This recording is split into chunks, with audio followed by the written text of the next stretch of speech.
마지막으로 SK증권 윤원태 연구위원님께서 ESG 채권 시장의 발행과 투자 현황을 발표하시겠습니다. 네, 박수로 안녕하십니까. 청해듣겠습니다. SK증권 리서치센터 윤원태 연구위원입니다. 저는 오늘 이제 채권 시장에서 ESG 채권이 어떻게 형성이 되고 지금 진행이 되고 있는지에 대해서 설명을 드리려고 하는데요. 작년부터 제가 이제 ESG 관련돼서 세미나나 포럼을 많이 참석을 했었는데, 작년 같은 경우에는 ESG를 설명할 때 E는 뭐예요, S는 뭐예요 이런 식으로 정말 기초적으로 설명을 했었는데, 올해 같은 경우에는 이제 ESG라는 이 개념 자체가 한국 사회에서도 어느 정도 자리를 잡고 있다라는 생각이 들고요. 이제는 뭐 그런 기초적인 설명은 떠나고 바로 이제 뭐 ESG에 대한 현황이라던가 오늘 같은 경우에도 그런 식으로 설명할 수 있게끔 어느 정도 자리가 잡아가고 있는 게 아닌가라는 생각이 들고요.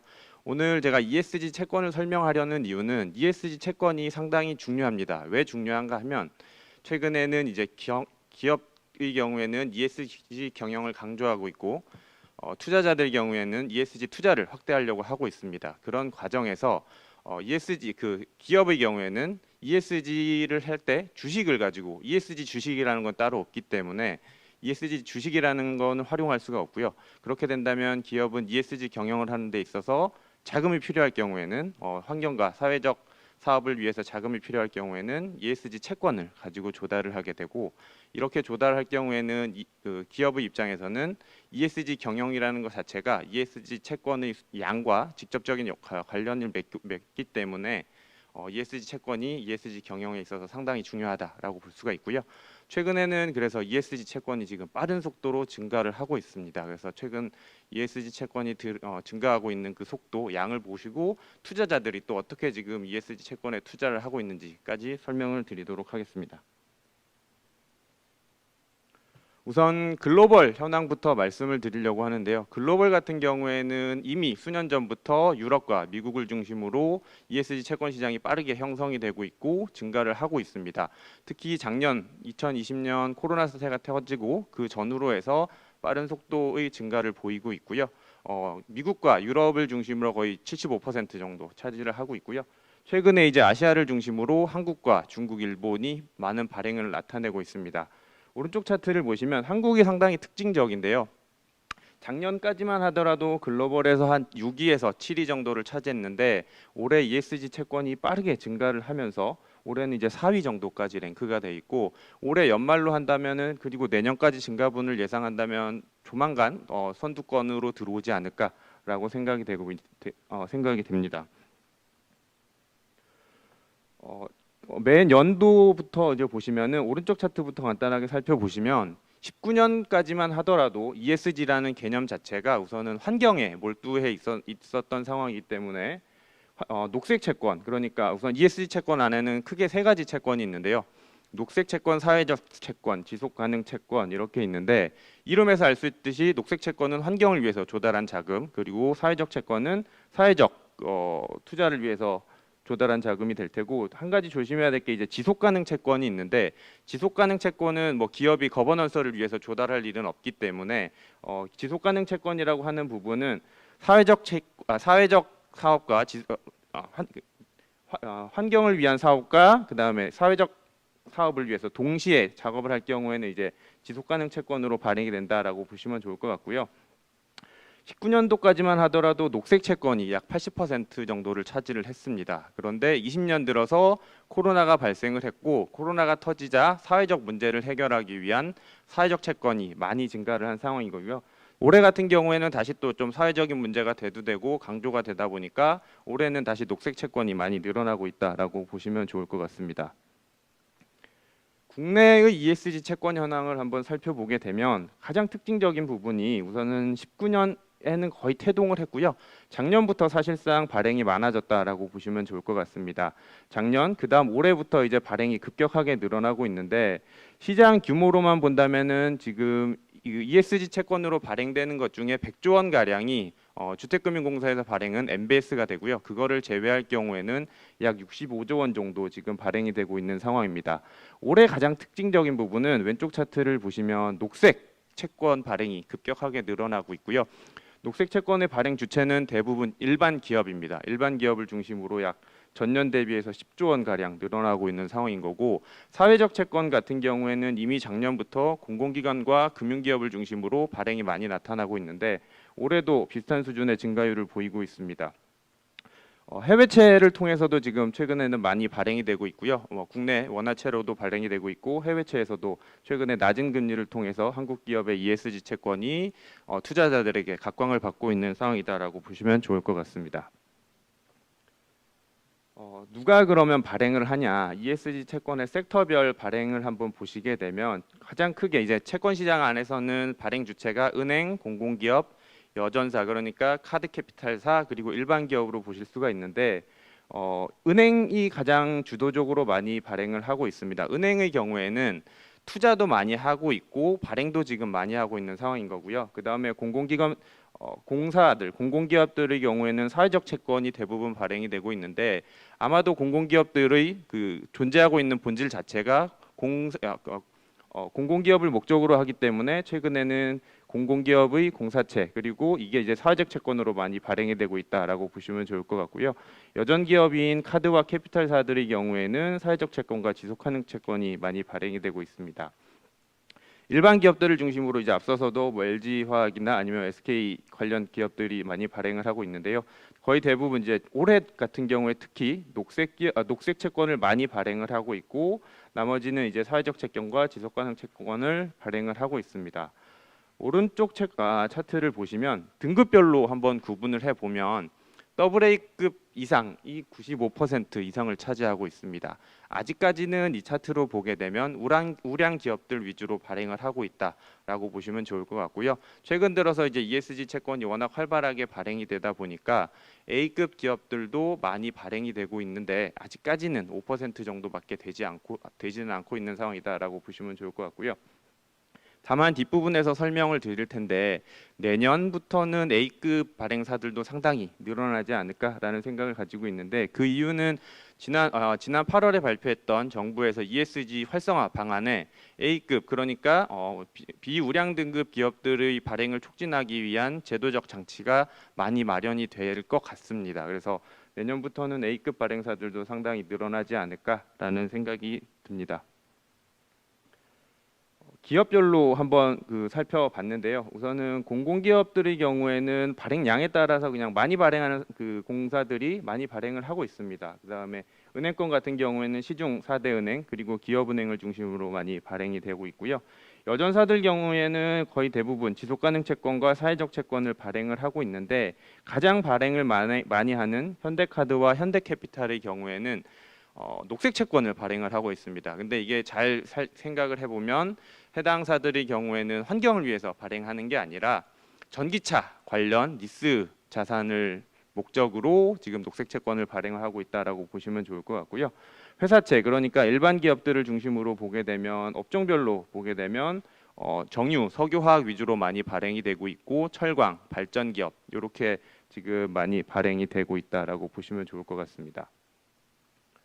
다만 조금 아쉬운 부분이 있습니다. 최근에는 ESG 채권 자체가 양적 성장은 확실하게 나타나고 있는 것 같습니다. 양적으로 보면은 녹색 채권만 보더라도 작년에는 1조 원 가량이 녹색 채권이 발행이 됐는데 올해는 지금 이미 10조를 넘어 11조 원, 그러니까 뭐 단순하게 10배가 넘었다 이렇게 판단할 수가 있는데, 다만 아쉬운 부분은 질적 성장이 아직은 일어나지 않고 있다라는 판단인 거고요. 보시는 테이블을 보시면은 아직까지는 그 ESG 관련 채권이 많이 발행이 되고 있는데 발행 목적을 보게 되면 사실은 ESG 채권이 발행될 때는 기존에 사업을 하고 있지 않던 환경을 위한 사업 또는 사회를 위한 목적의 발행이 일어나면 사회적으로도 더 좋겠지만 아직까지는 대부분 뭐 우선은 첫 번째 공사채, 공공기관들이 발행한 사회적 채권의 경우에는 기존에 발행하고 있던 공사채를 그 공사들의 본업 자체가 사회적인 목적을 하고 있는 사업이기 때문에 그냥 ESG 채권으로 전환을 해서 발행을 하고 있는 게 지금 현실이다라고 보시면 좋을 것 같고요. 일반 기업들의 경우에도 그렇고 여전사들 같은 경우에도 아까 말씀드렸던 카드캐피탈사 같은 경우에는 녹색 채권을 발행을 했지만 사실 그 기업들이 환경을 위해서 어떤 사업을 하는 게 아니라 기존에 하고 있던 전기차 관련 리스 캐피탈을 이번에 그냥 조달을 할 때 바꿔서 조달하는 과정일 뿐이다라는 게 지금 최근의 현실인 거고요. 일반 기업들도 최근에 이제 녹색 채권을 많이 발행을 하고 있는데 일반 기업들도 크게 다르진 않습니다. 뭐 정유사들 같은 경우에 기존의 탈환 관련 자금 투자를 많이 하고 있었는데 이번에 차환이 될 때 ESG 관련 목적으로 그냥 바꿔서 발행하는 것뿐이지 ESG 관련된 신사업이 막 지금 빠르게 확대되고는 건 아니다라는 생각이 들어서 지금까지는 좋은 건 양적 성장이 되는 건 아직 상당히 긍정적이다라고 생각이 되는데 아쉬운 부분은 질적 성장이 아직까지는 조금 미치지 못한 것 같다라는 생각이 듭니다. 그럼 지금 이 장편 이제 그럼 누가 ESG 채권을 투자를 하느냐? 앞서서 이제 은행을 첫 번째로 말씀을 드렸는데요. 은행은 우선은 지금 ESG 관련된 ESG 경영을 대부분 시중 4대 은행은 선포를 했고 투자도 많이 하고 있고 발행도 많이 하고 있습니다. 은행은 대부분 이제 ESG 금융과 관련돼서 대출과 관련돼서도 뭐 ESG 대출 최근에 이렇게 많이 나오고 있고 ESG 채권도 지금 많이 투자를 하고 있는 상황입니다. 뒷부분에서 이제 ESG 발행 금리에 대해서 설명을 드릴 텐데 미리 말씀을 드리자면 ESG 채권이 일반 채권 대비해서 발행 금리가 국내의 경우에는 지금 한 4bp 정도 평균적으로 지금 낮게 형성이 되고 있습니다. 반대로 생각하면 투자자 입장에서는 이자 수익을 4bp를 덜 보더라도 ESG 채권에 투자를 하겠다라는 게 지금 시장에 형성되고 있는 분위기인데 거기에 가장 앞장서는 게 은행이 될 테고요. 그 다음이 이제 보험사가 ESG 채권을 많이 투자를 하고 있습니다. 그런데 등급별로 아직 이 차트는 등급이 없는데 오른쪽 차트를 보게 되면 은행의 경우에는 사회적 채권 그리고 공공기관과 은행이 발행한 사회적 채권과 지속가능 채권을 많이 투자를 하고 있는데요. 대부분 공공기업과 은행이 발행한 채권은 트리플 A급 그러니까 최우량 등급의 채권을 지금 은행은 안정적으로 투자하고 있는 투자 성향을 보인다라고 보시면 될 것 같고요. 보험사들의 경우에는 다양하게 투자를 하고 있습니다. 사실은 뭐 은행이나 보험사나 다를 게 없는 게 어떻게 보면은 시중 금융 지주 안에서 다 계열사를 거느리고 시중 금융 지주가 ESG 경영을 선포를 하고 우리 이제 ESG 관련된 투자를 많이 하자라고 지금 하고 진행을 하고 있는 상황이기 때문에 그 각 업권별로 특성은 다르겠지만 지금 보험사들도 시중 금융지주 계열사의 보험사들이 지금 많이 투자를 하고 있다라고 보시면 좋을 것 같고요. 나머지 기업들의 경우에는 그 자산운용사들의 경우에도 최근에 지금 투자를 많이 늘리고 있는데 자산운용사들 같은 경우에는 ESG 주식 펀드 또는 ESG 채권 펀드 이런 식으로 지금 펀드를 형성을 해서 투자를 하고 있지만 아직까지는 조금 제한적인 모습이다라고 보시면 좋을 것 같습니다. 앞서서 이제 금리에 대해서 말씀을 드렸었는데요. 국내의 경우에는 채권별로는 다르겠지만 ESG 회사채로 발행되는 ESG 채권은 입찰을 하게 됩니다. 발행을 할 때 입찰을 하게 되고 그 발행 금리를 이제 투자자가 결정을 하게 되는데 차트에서 보시는 것처럼 알 수가 있겠지만 현재 올해 9월까지 기준으로 봤을 때 일반 채권 대비해서 ESG 채권이 평균적으로 4bp 정도 지금 금리가 낮게 형성이 되고 있습니다. 뭐 최근에 이제 이걸 그리니엄이라고 표현을 하는데 그린 프리미엄의 줄임말이고요. 그리니엄이 국내의 경우에는 4bp 정도가 형성이 돼 있고 유럽의 경우에도 6에서 10bp 정도 지금 그리니엄이 형성돼 있다라고 다양한 보고서를 통해서 보도가 되고 있는데요. 다만 아쉬운 부분은 아직까지는 ESG 채권 발행 규모가 많지는 않기 때문에 통계적으로 유의미한 숫자는 아닐 수 있습니다. 그리고 정확하게 그리니엄이라고 하는 부분은 어떻게 보면 동일 조건에서 일반 채권과 ESG 채권이 비교가 돼야 되는데 동일 조건이라고 하면 동일한 발행사가 동일한 시기에 동일한 만기의 채권을 일반 채권과 ESG 채권으로 나눠서 발행하고 그 직접 비교를 해야 이제 정확한 그리니엄이라고 표현을 할 수가 있는데 아직까지는 국내 발행사들은 그렇게 동일한 조건으로 일반 채권과 ESG 채권을 발행을 하지는 않고 있기 때문에 시장 전체 평균적인 숫자로만 본다면 4bp 정도의 낮은 금리로 형성이 되고 있다라고 설명을 드릴 수가 있고요. 최근에 특히 연초 대비해서 연말이 조금 비교가 되는데 올해 연초 같은 경우에는 제조업들도 ESG 경영을 강조를 하고 선포를 하는 과정이 있었고 투자자들 같은 경우에도 기관 투자자들도 ESG 투자를 확대하겠다, ESG 금융을 확대하겠다라고 발표를 했고 그에 따라서 연초에 ESG 채권 수요가 상당히 많았습니다. 이왕이면 ESG 채권 담지 하다 보니까 금리가 지금 이렇게 일반 채권 대비해서 낮아진 상황인데, 최근에 이제 상반기 대비해서 하반기는 조금 다르게 형성이 되고 있는데, 관심도가 확실히 상반기 대비해서 하반기가 관심도는 조금 떨어지고 있는 상황이다라고 보시면 좋을 것 같고요. 발행사들별로 조금 다른데, 회사채는 지금 확실히 그리니엄이 조금은 형성되고 있는 과정인데, 앞서서 이제 여전채, 그러니까 카드 캐피탈사가 발행하는 채권들의 경우에, 그리고 공사채에서 발행되는 채권들의 경우에는 그리니엄이 크게 형성이 되지는 않고 있고요. 여전채의 경우에는 1에서 2bp 정도 형성이 되고 있고, 공사채는 크게 형성, 거의 뭐 일반 채권과 다르지 않다라고 보시면 좋을 것 같습니다. 지난 8월에 정부에서 ESG 인프라 확충 방안을 발표를 했습니다. 그 중에 이제 ESG 채권을 확대하기 위한 다양한 방법, 확충 방안이 나왔는데, 그 부분을 조금 설명드리려고 합니다. 첫 번째는 사회적 채권 가이드라인을 발표하겠다라고 됐었는데, 올해 같은 경우에 이제 앞서서 녹색 채권이 빠르게 증가했다라고 설명을 드렸었는데요. 이 녹색 채권이 빠르게 증가하고 일반 기업들을 중심으로 녹색 채권이 빠르게 증가한 원인으로 한 가지 근거를 들자면, 작년 12월에 환경부에서 녹색 채권 가이드라인을 발표를 했습니다. 이 전까지만 하더라도 국내에서는 ESG와 관련된 채권, ESG 채권에 정부가 어떤 가이드라인을 낸 적이 없었기 때문에 ESG 채권은 뭐다라고 정의 내린 적이 없었습니다. 그래서 투자자도 혼란스러웠고 발행자도 혼란스러운 상황이었었는데, 작년 말에 환경부의 녹색 채권 가이드라인이 나오면서 ESG 채권이라는 그 틀이 형성된 계기가 됐다라고 보시면 좋을 것 같고요.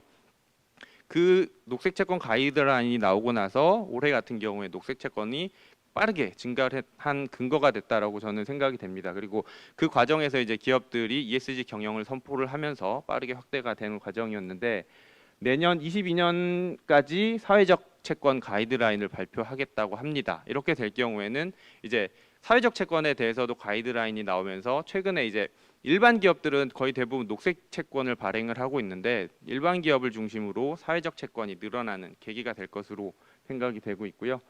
두 번째 보시면 녹색 채권 외부 검토 비용을 지원한다라고 되어 있습니다.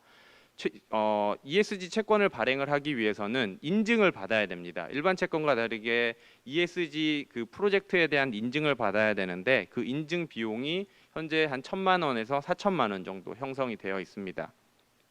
앞서서 그 ESG 채권 발행사들이 다 우량 등급 AA급 위주로 발행이 되다 보니까, 한번 발행할 때 보통 뭐 300억에서 500억 이렇게 발행이 되는데, 300억, 500억 발행하면서 4,000만 원 사실은 큰 그 비용은 아닙니다. 그런데 최근에 이제 A급 발행사들 같은 경우에는 뭐 100억 이렇게 발행을 하는데, 100억 발행하면서 5천만 원이란 비용은 사실은 작은 기업의 입장에서는 적은 비용이 아니기 때문에, 앞서서 말씀드린 대로 A급 기업들의 발행을 조금 더 촉진할 수 있는 촉매제가 되지 않을까라는 생각을 가지고 있고요. 그 다음으로는 이제 ESG 평가와 관련된 상당히 중요한 포인트가 될 것 같은데, ESG 평가 기관의 가이드라인을 발표하겠다라고 되어 있습니다. 앞서서 이제 그 한국지배구조연구원에서 오셔서 발표를 해주셨는데, 한국에도 ESG 평가 기관이 크게는 4개 정도 평가 기관이 존재를 하고 있고요. 글로벌리하게도 ESG 평가 기관이 많이 존재를 하는데, 최근에 이제 해외에서도 문제가 되고 있고 국내에서도 문제가 되고 있는 게, ESG 평가와 관련된 평가 기관마다 각각 제각각의 평가 지표를 가지고 평가를 하다 보니까 평가 등급이 서로 난무하고 있습니다. 그런 과정에서 투자자는 혼란스러워하고 있고, 이렇게 될 경우에는 어느 평가 기관의 평가를 받아야 되냐, 또 이 평가 등급이 과연 그러면 신뢰도가 있느냐에 대한 문제가 발생을 하고 있고, 이에 따라서 정부에서는 이 평가 기관들에 대한 가이드라인을 발표하겠다고 돼 있고, 이 부분은 이제 ESG 등급을 평가하는 평가 기관뿐만 아니라 ESG 채권을 인증하는 인증 평가 기관도 동일하게 작용을 할 것 같습니다. 최근에 이제 ESG 채권이 많이 발행을 한다고 말씀을 드렸는데, ESG 인증을 받고 발행하는 절차에서 ESG 인증 평가는 신용평가사와 회계법인이 진행을 하고 있는데요.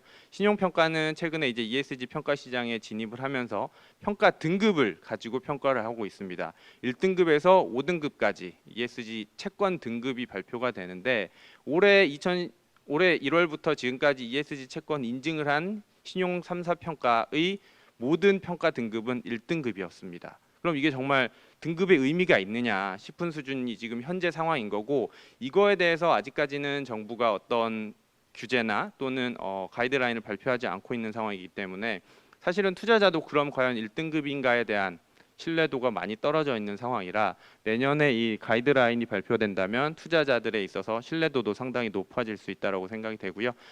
그 ESG 등급이나 ESG 채권 등급의 경우에도 신뢰도뿐만 아니라 투자를 확대하는 데 중요한 역할이 될 것으로 생각이 됩니다.